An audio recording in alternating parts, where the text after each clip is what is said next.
Alright, so last night we installed the crank and we also torqued it down, but the camera ran out of memory, so I didn't get to record the torquing down of the mains. But here, let me take this plastic wrap real quick and show you how the crank is inside the engine.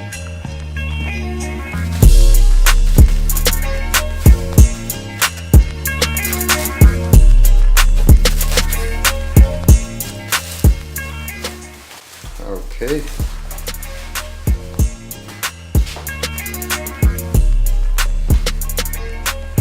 There we go. Crank spins pretty good. Looking really clean.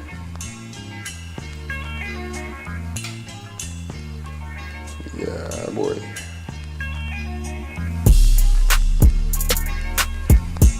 So today we're going to be installing the rods on this thing.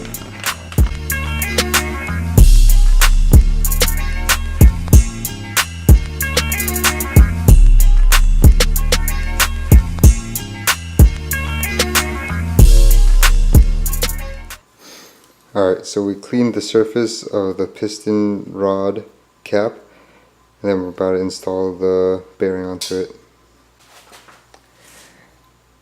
Alright, so when I took it to the machine shop, they already measured and everything, and they wrote down 1 for the lower one, and now I just gotta clean it before I put it onto the rod.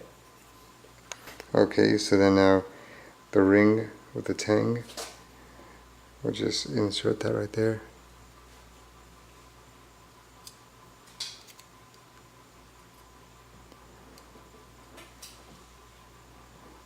And just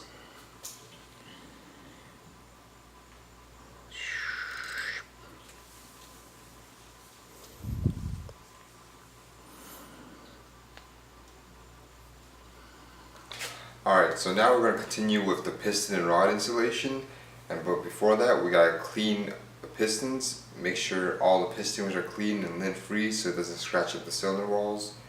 And then after that, we're going to be checking the valve clearance between the pistons and the valves. Alright, so we've already installed the bearing. I don't know if you can see that. It goes all the way around here, inside. But anyways, we cleaned the pistons already when we installed the rings, but it's been sitting for maybe a day or two. So we got to make sure it's all lint free, all cleaned up before we put it in, just in case any random lint or dust in the garage landed on it. So I can see some here like a cat hair, but anyways, I clean that up, install it, and it should be a lot easier to install than the mains. And yeah, let's get to it. Alright, and as you can see right there inside, there's the ring, the bearing right in there, already installed.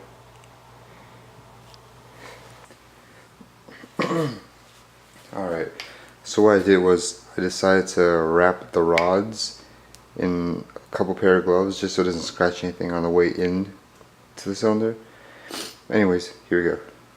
With CJ2, anything you use that's fucking that, like, kill the motor in 100 hours. Yeah.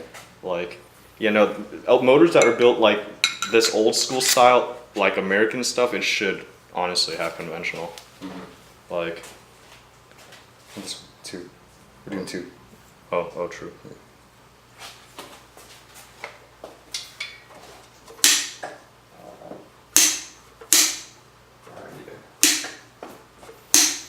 That's right, centered. Hold up. Yeah, I saw that.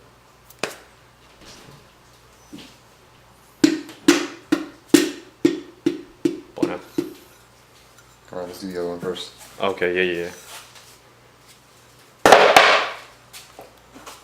Static on engines that are meant to have it, like airplane engines and diesel engines. They're like, bro, I've burned a gallon in 1,500 miles. Oh, they're meant to have synthetic? No, when they were meant to have conventional, okay. But then they put synthetic in there. Yeah. Like, what's it called? Like a Detroit diesel guy was like, yeah, dude, I went from burning a gallon in 1,500 miles to burning a gallon in 15,000 miles just because of synthetic versus conventional. Like, if it's meant for conventional, it's like you keep conventional. Yeah. Oh, there we go. Optimized. Everyone's thick. That's literally the only time you use it. Heavy. Yeah. Make sure the rods. I mean, they're really high up. They're not really hitting the. Yeah. That's why I fucking make sure the bottom dead center is better than fucking. Yeah, some say bottom dead center, some say top. I'm like, why would you even do top? Like, what kind of question is that?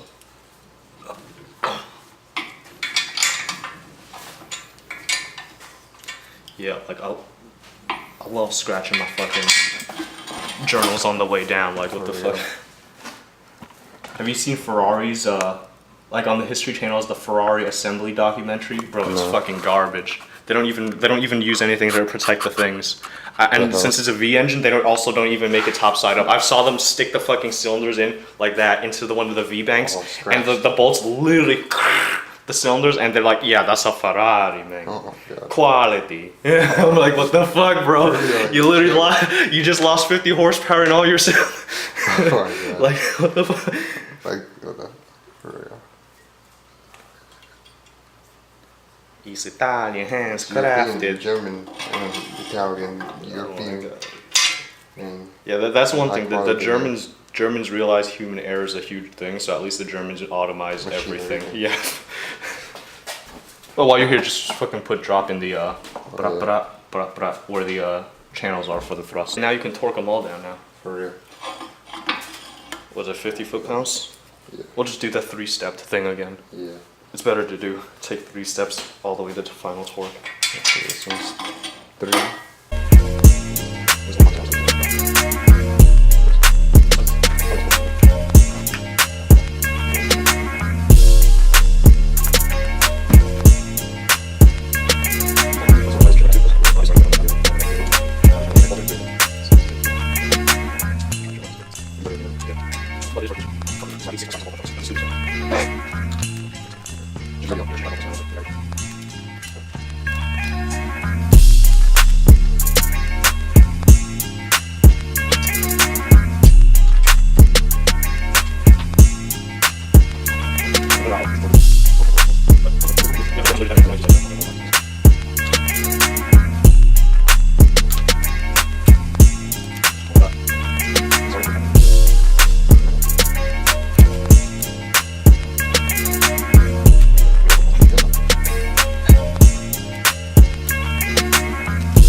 It's actually kind of cool how this is like burnt.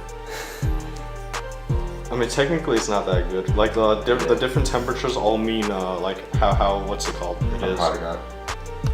But this temperature is not that bad. This means it's more flexible than it is. Like if it gets if it's a light, it's a springy. Like that's how you get spring steel.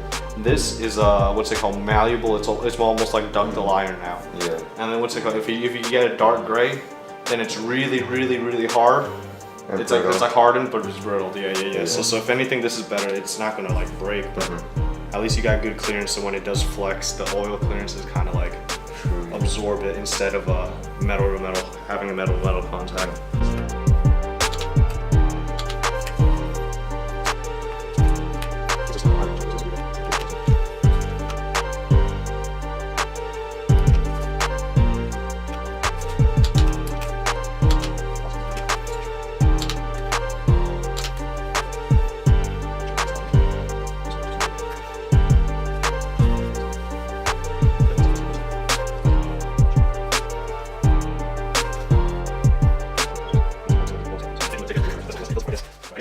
Alright, so now we're going to mock up the oil pump.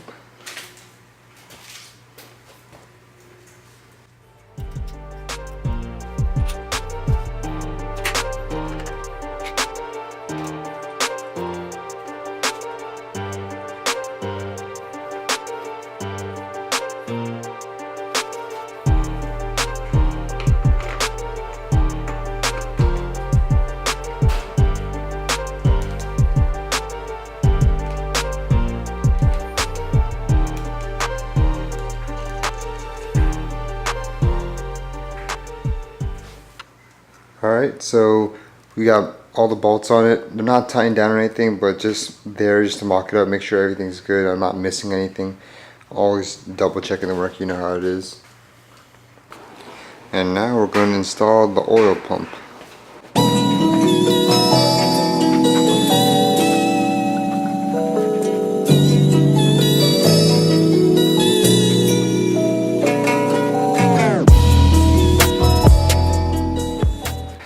Alright, so now the water pump is mocked up.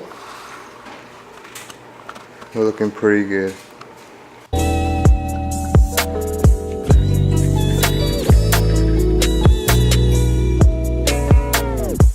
Spread it on. Alright. It's not like perfect, but this side kind of sucks. This side I figured it out Yeah. afterwards. I mean, I feel like Hold the other side or something like that. 'Cause it's kind of heavy. Oh, yeah, I got it for now. Just get across. Wait, do you have to pull these bolts out of the way, or are they just? Oh shit. Here's my first thing. Just fit these things through first.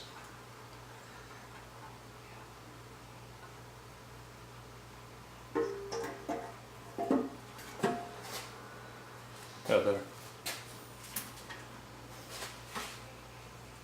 Alright, get a hammer. The dowels are probably to keep on your side in.